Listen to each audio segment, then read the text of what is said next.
안녕하세요, 크로나입니다. 오늘 소개해드릴 에어로 15 OLED XB는 크리에이터를 위한 노트북이라고 봐도 과언이 아닌 제품입니다. i7 1875H 인텔 10세대 CPU와 맥스큐 디자인의 RTX 2070 슈퍼 외장 그래픽카드, 그리고 4K 해상도의 삼성 OLED 디스플레이가 탑재된 괴물같은 성능을 자랑하죠. 여기까지만 보면 게이밍 노트북이라고 봐도 무방하지만 사용된 디스플레이가 게이밍보다는 편집 작업에 더욱 특화되었습니다. 이 아몰레드 삼성 디스플레이는 DCI P3 100%의 색 영역을 지원하며 델타 E 값이 1 미만의 팬톤 컬러 인증을 받아 색 정확도가 뛰어나기 때문인데요. 그럼 지금 바로 리뷰를 시작하겠습니다.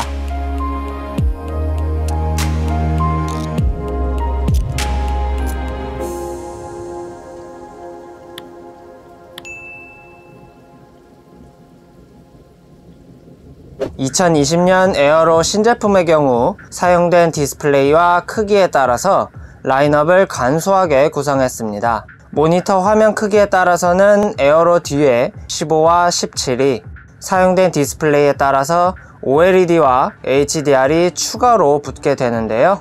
그 외에 탑재된 CPU나 그래픽카드에 따라 XB, YB 등의 알파벳이 제품 사양 구별을 위해 붙게 됩니다. 어로스 제품군은 확실하게 게이밍스럽고 화려한 멋이 있는 반면에 에어로 제품군은 심플하면서도 고급스러운 분위기를 정말 잘 살리고 있습니다. 노트북의 상판 디자인은 깔끔하면서 세련된 느낌을 주는데요. 알루미늄 소재를 사용해 내구성을 갖췄고 블랙 색상과 잘 어우러져 소재 특유의 차가운 분위기를 연출합니다. 유광 처리된 V라인을 기준으로 위쪽은 엠보싱, 아래는 헤어라인 처리를 했네요. 재밌는 점은 상판과 하판의 에어로 로고에 화이트 LED가 점등된다는 것인데요. 특히 이 하판 로고에 점등되는 스포트라이트 방식의 조명은 에어로 특유의 절제된 멋을 더욱 부각시킵니다. 마치 고급 스포츠카의 번호판과 배기구 같은 디자인으로 제작되어 정말 멋스러워요. 전체적으로 보면 평범한 사무용 노트북이라고 볼 수 있지만 차근차근 살펴보면 게이밍스러운 부분이 가미되어 있어 디자인이 참 재밌습니다. 에어로 15 OLED XB는 제품명에서 알 수 있듯 15인치 크기이며 앞서 말씀드린 것처럼 4K UHD 해상도의 삼성 아몰레드 디스플레이가 탑재되었는데요. 디스플레이를 처음 마주한 소감은 굉장히 쨍하고 선명합니다. 패널 특성상 무한대에 가까운 명암비를 자랑하며 그로 인해 안부 표현이 정말 뛰어나죠. 여기에 DCI P3 100%의 색 영역을 지원하고 팬톤 컬러 인증을 받아 보다 사실적인 색을 표현하고요. 디스플레이 하단에는 듀얼 마이크와 웹캠이 내장되어 있고 양옆으로 스피커 홀이 구성되었습니다. 하판의 전면 하단에도 스피커를 구성해 한층 더 풍부한 사운드를 들려주고요. 특히 듀얼 마이크와 스피커는 나히믹 3 사운드 제어 프로그램을 지원하는데 해당 프로그램을 통해 가상 서라운드 환경이나 마이크 등을 설정할 수 있습니다.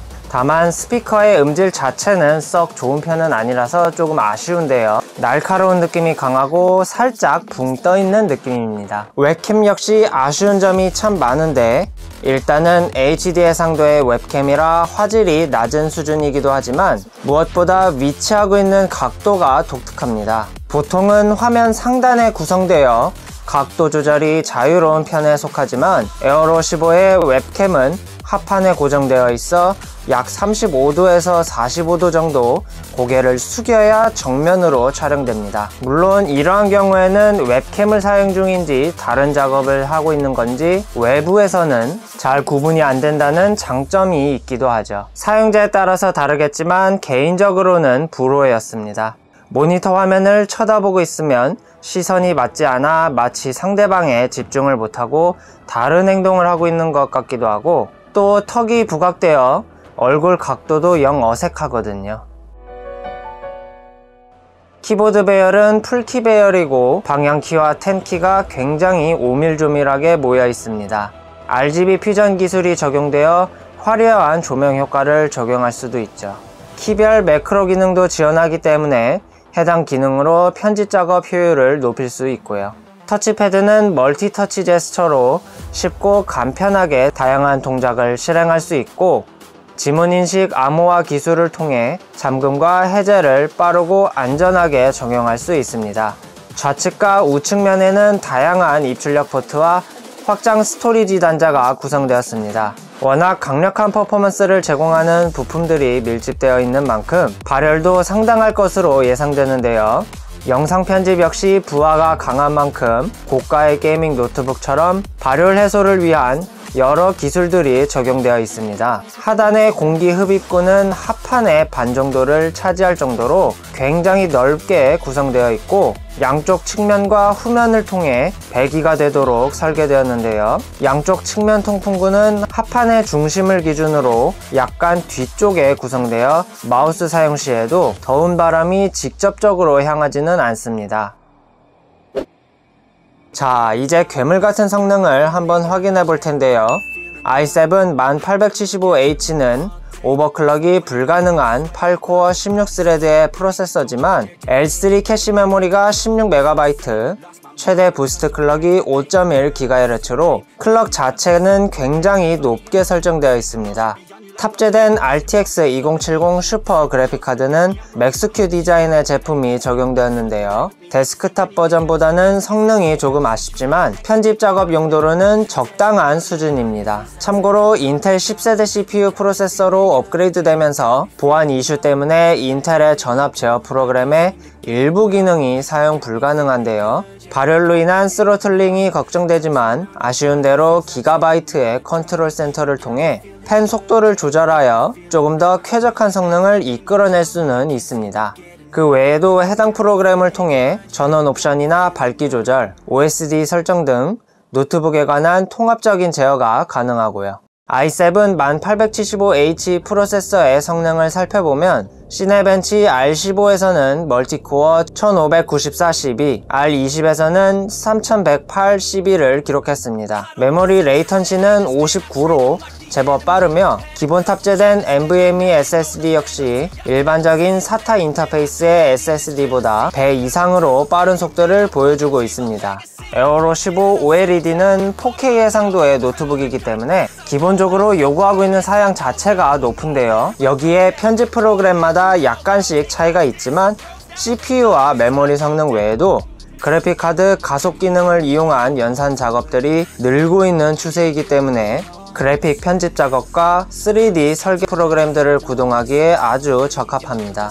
맥스큐 디자인의 RTX 2070 슈퍼 성능도 확인해 봤는데요. 파이어 스트라이크 그래픽 스코어는 2만 점에 가깝고 타임스파이에서는 7521점을 기록했습니다. 데스크탑 그래픽카드로는 RTX 2060과 비슷한 위치라고 보시면 되겠네요. 벤치마크 자료를 살펴보면 에어로 15 OLED 노트북은 게임용이나 영상 편집 노트북보다는 이 모든 것을 즐길 수 있는 올라운더 제품이라고 볼 수 있습니다. 비록 데스크탑 구성보다는 가격이 많이 차이가 나지만 개인적으로 이 정도는 되어야 PC 대용으로 불릴 수 있다고 보는데요. 이번엔 게임을 통해 제품의 성능을 확인해 봤습니다. 4K UHD 해상도와 FHD 해상도에서 배틀그라운드를 플레이해 봤는데요. 성능 측정과 동시에 녹화도 이루어지기 때문에 그래픽카드의 성능은 살짝 낮게 측정되었지만 생각보다 4K 해상도에서도 원활한 게임이 가능했습니다.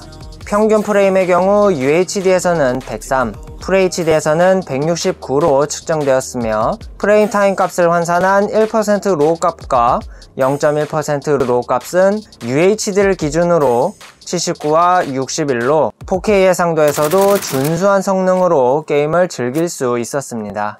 다만 작은 크기의 화면을 감안할 때 화질보다 움직임이 중요한 FPS 장르 같은 게임은 4K 해상도에서 게임을 즐기기보다는 조금 더 쾌적한 환경인 FHD에서 이용하시는 것을 추천드립니다. 마지막으로 소비 전력과 소음을 측정해 봤는데요. 아무런 작업이 없는 바탕화면에서는 24W로 측정되었으며 게임이나 벤치마크 프로그램을 통해 부하가 가해지는 경우에는 최대 200W 초반대가 측정되었습니다.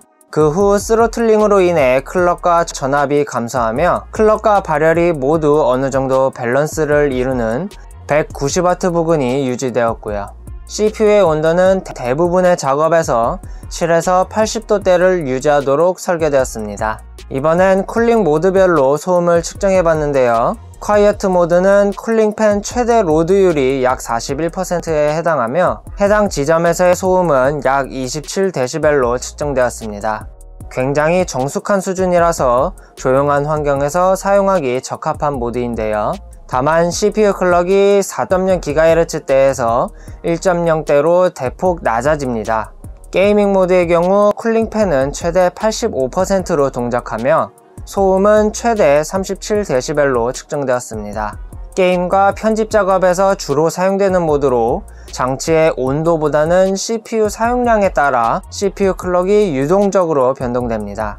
평균적으로 약 3.0GHz 이상을 유지하며 CPU와 GPU 클럭 그리고 소음 모두 균형 잡힌 모습을 보여줬습니다. 이렇게 해서 기가바이트 에어로 15 OLED 제품을 살펴봤습니다. 편집 작업에 특화된 노트북답게 사실적인 화면의 디스플레이 품질이 정말 마음에 들었는데요. 하지만 레이어가 많으면 많아질수록 15인치 화면 크기는 좀 아쉽게 다가왔습니다. 에어로는 전문적인 사진 편집이나 간단한 영상 제작, 설계 및 게이밍 등 모든 작업을 진행하기에 부족함 없는 성능을 보여주는 제품인데요. 4K 게이밍 역시 옵션 타입을 통해 원활하게 즐길 수 있었습니다. 다만 소프트웨어를 통해 측정한 CPU의 온도는 기본적으로 7에서 80도대를 유지하는 모습을 보였는데요. 스로틀링으로 인해 클럭이 조정됨으로써 CPU가 발휘할 수 있는 최대한의 성능을 이끌어낼 수 없는 점은 굉장히 아쉽게 다가왔습니다. 비록 같은 가격대라면 데스크탑에서 훨씬 더 강력한 성능을 이끌어낼 수 있기 때문에 가성비라는 말이 어울리지는 않겠으나 휴대성 부분에서는 노트북이 아무래도 우위를 점하고 있죠. 이제서야 영상 편집이 가능한 노트북이 아닌 데스크탑을 대신할 수 있는 고성능의 노트북을 실외에서 사용해 볼 수 있었습니다. 게이밍 용도라면 OLED가 빠진 제품이나 어로스 제품군을 보다 정확하고 사실적인 색감의 화면으로 전문적인 편집 및 개발 작업이 필요하다면 15 OLED나 17 HDR 제품을 적극 추천드립니다. 오늘 영상은 여기까지고요. 영상이 마음에 드셨다면 구독과 좋아요 부탁드리겠습니다. 다음에도 더욱 좋은 제품으로 여러분을 찾아뵙겠습니다. 시청해주셔서 감사합니다. 영상이 마음에 드셨다면 구독과 좋아요 부탁드립니다. 시청해주셔서 감사합니다.